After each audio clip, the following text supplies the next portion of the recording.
fora, fica só. Eu tenho amiguinhos da Kimbanda. Então, eu falo que a magia em si, ela é aberta para você trabalhar de frente de diversas religiões. A gente tem a magia afro-diaspórica, a gente tem a magia africana, a gente tem o voodoo, a gente tem o Ifá, a gente vai ter a parte da Kimbanda, a gente tem xamanismo, a gente tem a magia cigana. A magia é ali, ela não precisa estar dentro da bruxaria, né? E o que eu falo que dói e encosta um pouco na gente é as pessoas que são de Kimbanda não terem preparo, que a gente sabe que tem muitos que tem, mas não terem preparo e se dizerem bruxos.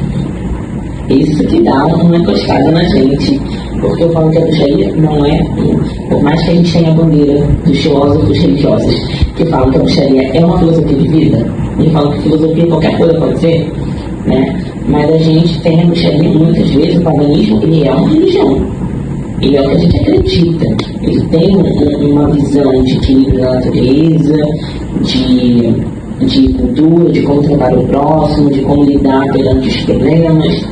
E aí agora todo mundo, e a gente sabe que a Kimbanda tá na moda. Eu falo que a Kimbanda é água, a Kimbanda é pop, a Kimbanda é tech. Todo mundo tem Kimbanda, todo mundo frequenta uma Kimbanda, né? E as pessoas entram, e mesmo sem a autorização dos próprios sacerdotes do Estado, do declaramento mesmo, simplesmente se auto-intitulam magistas e bruxos. Você não tem base nenhuma. Então assim, eu tenho uma visão que eu falo que hoje em dia a maior representação da bruxaria brasileira em si, moderna, é a Kimbanda. Que ela vai misturar com a magia europeia, vai misturar com a magia brasileira, a parte das ervas, às vezes tem um fundamento que vem ali de Jurema, às vezes tem um fundamento xamânico, tem um fundamento afrodiaspórico, tudo todo. Então eu falo que a Kimbanda, ela deveria até ser melhor organizada, para ter uma melhor visibilidade no todo, sim, né? Porque agora todo mundo pode ser tudo a todo momento sem nenhum tipo de trajetória. Bem, eu, na verdade, eu falo que a minha trajetória começa com banda. Minha família é humorista, por mais que eu tenha sido feita muito nova, né, de 3, 4 anos, mas eu falo que a minha vivência realmente ela veio da banda, mas eu não conseguia me encaixar. Eu tinha determinados dons que nos terreiros que eu passei não conseguiram me ajudar muito.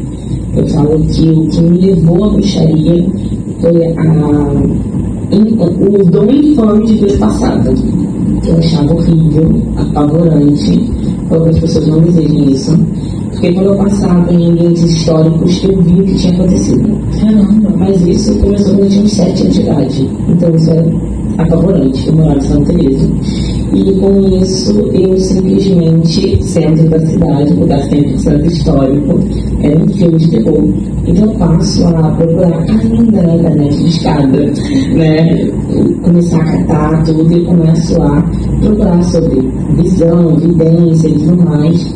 E aí, aos 13 anos, oficialmente, eu entro na bruxaria e começo. Acho que a maior diferença é que na bruxaria a gente não tem um sistema iniciático definido. Então, você, na verdade, você não precisa de alguém que te ensine na magia. Porque você faz uma auto-iniciação, em muitos casos, uma apresentação perante os deuses. E aí você começa a sua jornada, que é aquele primeiro ano em dia, que é muito falado dentro da Wicca, onde você vivencia a roda do ano, que é as nossas rodas de comemoração, entende o ciclo da natureza e tudo mais. E você vai, as iniciações são se você tem uma tradição muito específica, né? Dentro da magia magadeniana, uma magia helênica, e aí você tem os ciclos fechados, né? Então eu falo que eu começo a ter esse contato com rituais entre 13 e 14 anos. Muito jovem. Sim, mas eu sempre amei a espiritualidade. E como desde muito nova eu estava em contato com os guias e tudo mais, eu não tinha essa visão de que eram espíritos, eram amigos. Então, para mim, a espiritualidade sempre foi uma coisa muito normal, muito tranquila. Então, minha adolescência foi basicamente estudando a magia, de espiritualidade, de dobramentos, de mansões e tudo mais. Que linda, mãe.